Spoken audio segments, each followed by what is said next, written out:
उदाहरणात सांगणार आहे तुम्हाला. मुक्ताई आई साहेबांनी विचारलं, ज्ञान दादा म्हणे भांडा कुठं आहे?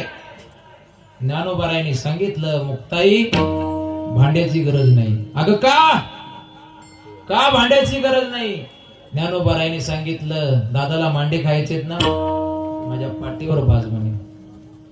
मुक्ताई हसली, म्हणे दादा म्हणे मजा करतो का माझी?